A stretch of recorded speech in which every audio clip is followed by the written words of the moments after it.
अध्यात्म क्षेत्र की उच्च स्तरीय सफलताओं का सुनिश्चित राजमार्ग।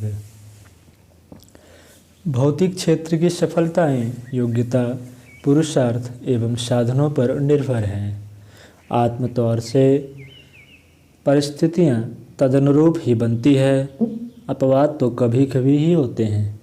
बिना योग्यता, बिना पुरुषार्थ एवं बिना साधनों के भी किसी को कारों का गड़ा खजाना हाथ लग जाए, छप्पर फाड़कर नरसी के आंगन में हुंडी बरसने लगे, तो इसे कोई नियम नहीं, चमत्कार ही कहा जाएगा।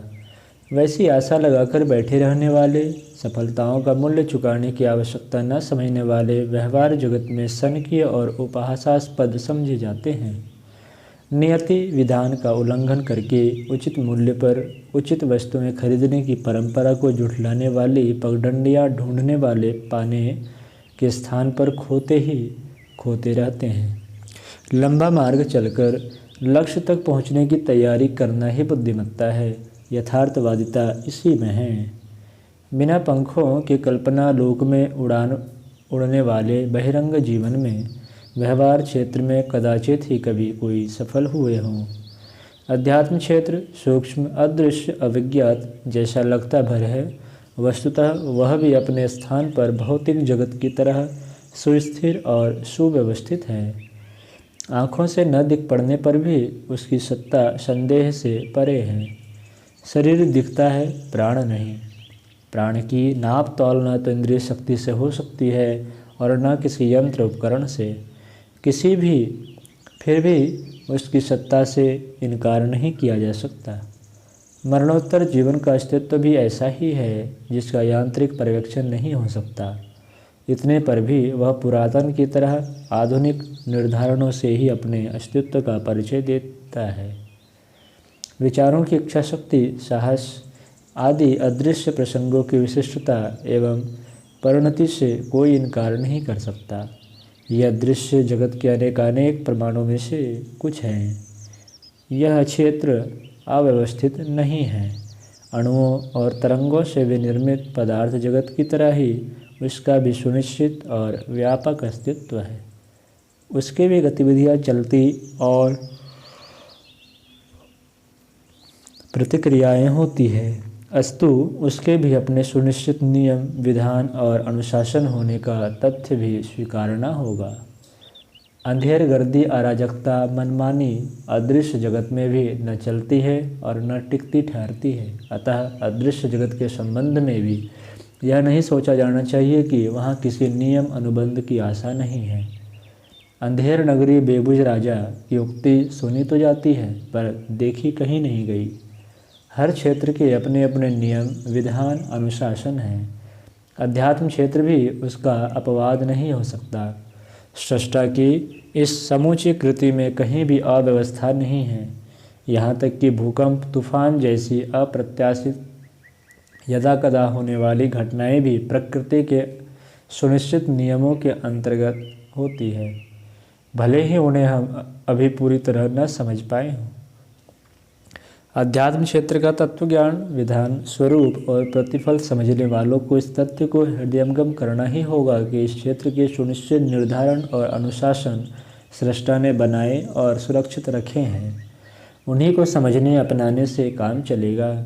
अंधेरे में ढेला फेंकते रहने वाले अपना परिश्रम निरर्थक गंवाते हैं। निशाना साधने में सफलता उन्हें नहीं मिल पाती। अंधविश्वासों और मूढ़ मान्यताओं के आधार पर तथ्यों को सही मान लेने की भ्रांति किसी भी विवेकशील को नहीं अपनानी चाहिए। आहार क्षेत्र में मसालों का प्रचलन, जलाने भूनने का रिवाज सर्वत्र प्रचलित है। नमक और शक्कर के बिना ग्रास गले से उतरते ही नहीं। फिर भी नमक एक सीधा विष है और उसका प्रभाव आरोग्य के लिए भी घातक हो सकता है। इस तथ्य को झुठलाया नहीं जा सकता। सिगरेट, चाय से लेकर शराब तक के अनेकानेक नशे होठों से बुरी तरह सट गए हैं। लोक प्रचलन क्षेत्र में इनकी धूम है, फिर भी इनके औचित्य का समर्थन किसी भी प्रकार नहीं किया जा सकता। सामाजिक क्षेत्र में रंग भेद, वर्ण भेद, लिंग भेद आदि के नाम पर चलने वाली विषमता न जाने कब से चली आ रही है और न जाने कब तक चलती रहेगी। खर्चीली शादियाँ हमें दरिद्र और बेईमान बनाती है, इसे कौन नहीं जानता। फिर भी यह कुप्रचलन शिक्षितों और अशिक्षितों को समान रूप से अपनाते हुए आए दिन देखते हैं। ऐसे अनेकानेक मूढ़ मान्यताओं में एक यह भी है कि अदृश्य जगत का कोई विधान अनुशासन नहीं है। उसमें कोई भी चमत्कार किसी भी विडंबना के सहारे कुछ भी लाभ अर्जित कर सकने में समर्थ हो सकता है।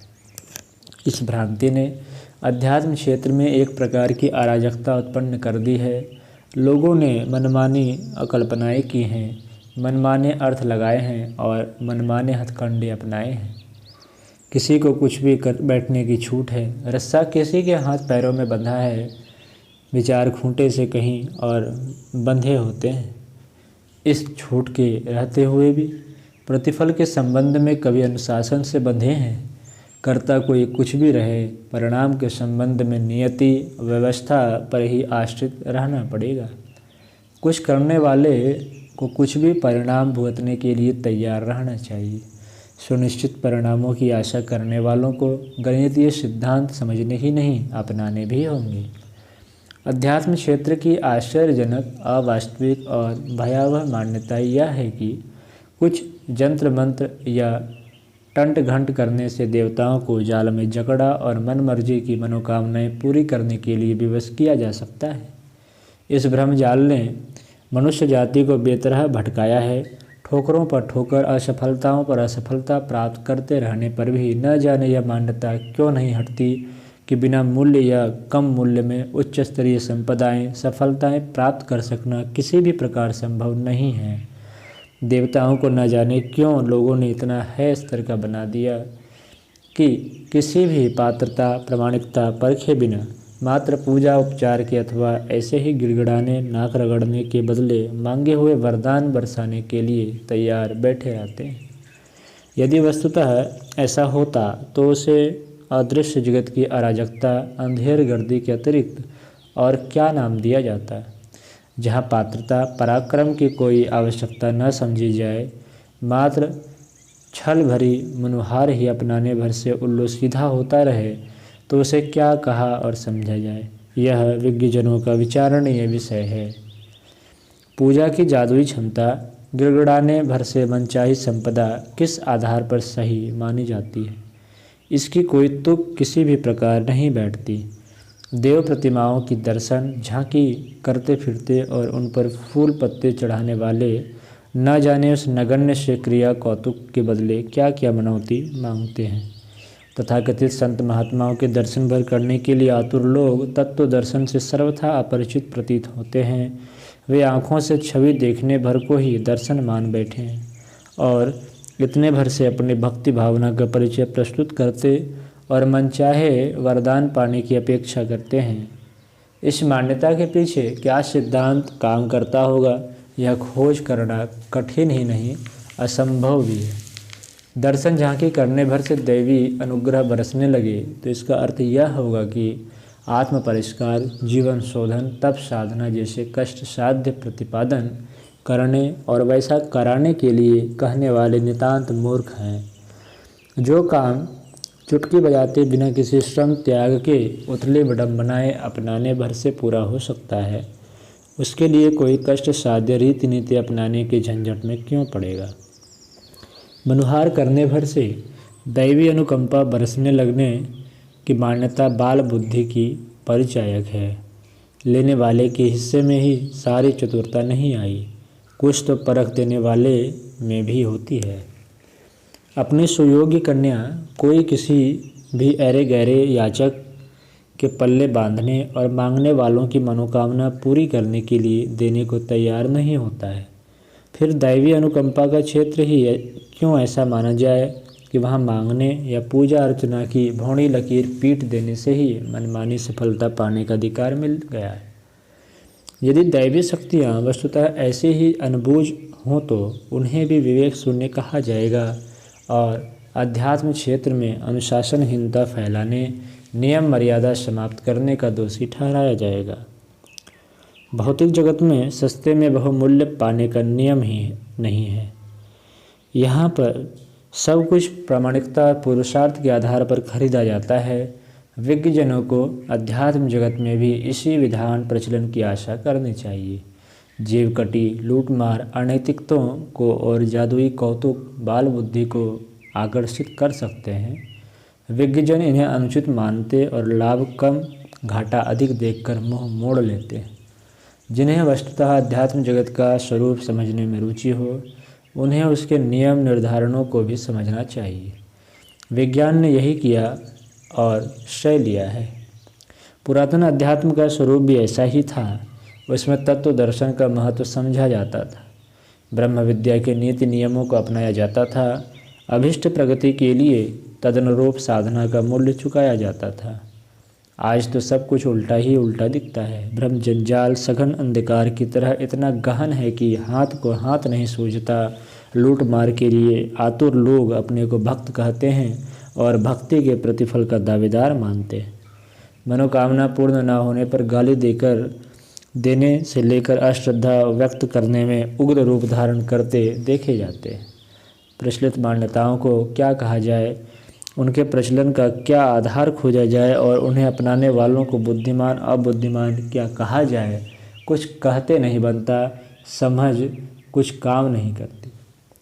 कौन क्या सोचता, क्या कहता और क्या करता है, इस उलझन को सिर पर ओढ़ने की अपेक्षा उचित यही है कि हम तथ्यों को समझें और सुनिश्चित राजमार्ग पर चलें, उचित मूल्य चुकाएं और बहुमूल्य सफलताएं पाएं। इस प्रचलित है मान्यताओं का आश्रय लेने और इन्हें महत्व देने से कुछ बनेगा नहीं। हमें तथ्यान्वेषी होना चाहिए और यथार्थ को अपनाने में अपनी स्वतंत्र चेतना का अवलंबन करना चाहिए। लोग क्या कहते और क्या करते हैं, इस जंजाल में उलझने का अर्थ अंधी भेड़ों के पीछे चल पड़ना और अंततः अपने को भी उसी गर्त में गिराकर वैसी ही दुर्गति करा लेना होगा। ऐसे प्रसंगों में स्वतंत्र निर्णय लेना और अपना पथ अपना आप चुनना चाहिए। ऐसा साहस उभारने में कविंद्र रविंद्र का यह उद्बोधन अपनाए जाने योग्य है, जिसमें उन्होंने भाव भरे स्वर में गाया था, एकला चलो रे। अध्यात्म तत्वविज्ञान का प्रथम निर्धारण है आत्मशोधन, आत्म परिष्कार, अर्थात संचित मल आवरण विक्षेपों का, कसाय कलमशों का, संचित कुसंस्कारों का निराकरण, उन्मूलन। इसे रंगाई से पूर्व की धुलाई, बुआई से पूर्व की जुताई कह सकते हैं। हम समस्याओं, चिंताओं, विपत्तियों के घटाटोप, दृष्टिकोण की विकृति, आदतों की विपन्नता तथा गतिविधियों में घुसी हुई अवांछनीयता के कारण जीवन आकाश पर छाई उपल वृष्टि से वर्तमान को संकटग्रस्त तथा भविष्य को अंधकारपूर्ण बनाते हैं। इस विपत्ति का निराकरण आत्मशोधन के बिना और किसी प्रकार संभव नहीं हो सकता। नाली में जमा सड़ा कीचड़ न हटे तो उस उद्गम से जन्मते कृमि कीटकों को हटाते रहने पर भी पिंड छूटने वाला नहीं है।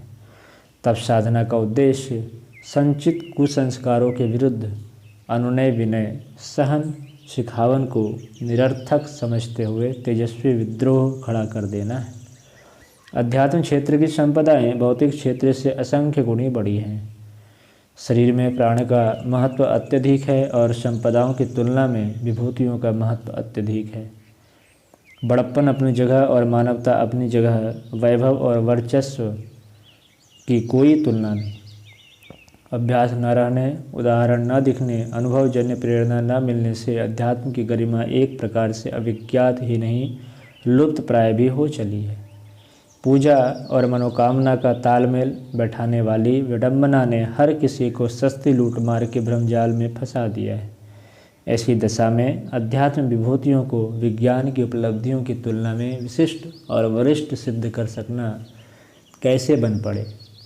यदि यह समझा और समझाया जा सके कि बलिष्ठता, सुंदरता, कुशलता, शिक्षा, प्रतिभा, पदवी की तुलना में ओजस, तेजस, वर्चस्व से संपन्न व्यक्तित्व की क्षमता अत्यधिक है, तो लोग अपनी समूची जीवन संपदा पेड़ प्रजनन के कुचक्र में ही समाप्त न करें, वरन आत्मा को बलिष्ठता प्रदान करने और अध्यात्म जगत के साथ जुड़े हुए देवत्व का संपादन करने की दिशाधारा भी अपनाने लगें।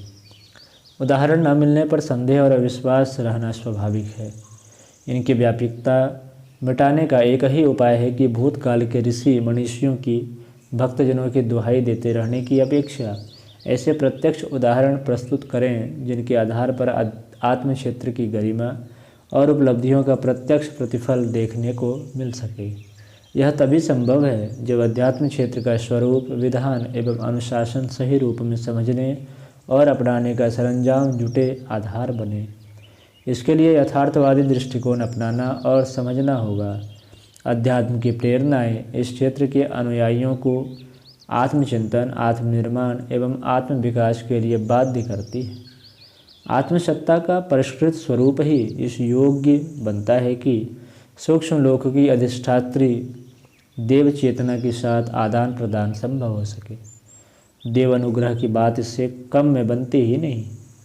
पूजा उपचारों के अनेकानेक विधि विधान उच्च स्तरीय सत्ता को लुभाने फुसलाने के लिए विनिर्मित नहीं किए गए, वरन उनका निर्धारण इसलिए हुआ है कि साधक को अपने अंतराल में भाव, श्रद्धा, मन संस्थान में दूरदर्शी विवेकवान प्रज्ञा तथा प्रखर पुरुषार्थ से भरी पूरी निष्ठा का उत्पादन, अभिवर्धन संभव हो सके। वेदांत के अयम आत्मा ब्रह्म, प्रज्ञानम ब्रह्म, तत्त्वमसि, शिवोहम, सच्चिदानंदोहम आदि सूत्रों में आत्मा के परिष्कृत स्वरूप को ही परमात्मा माना गया है।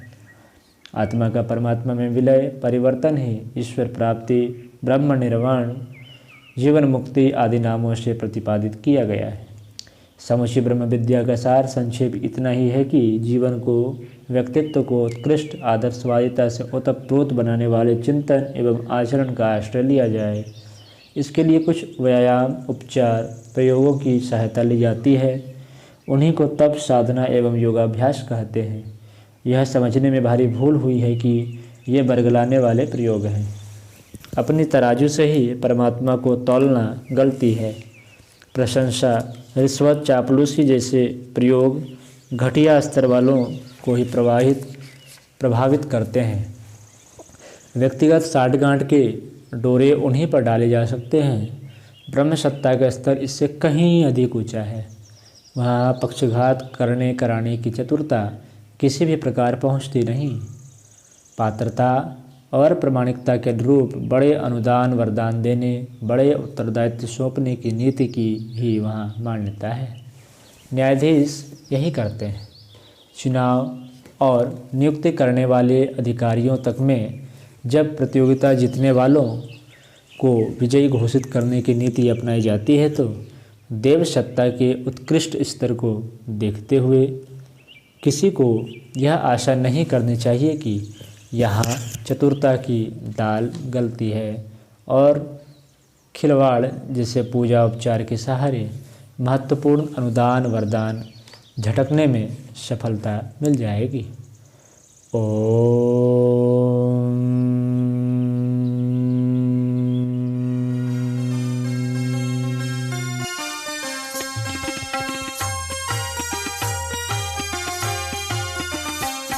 चलो गुरुदेव के सपने सजाने की शपथ ले लें। चलो गुरुदेव के सपने सजाने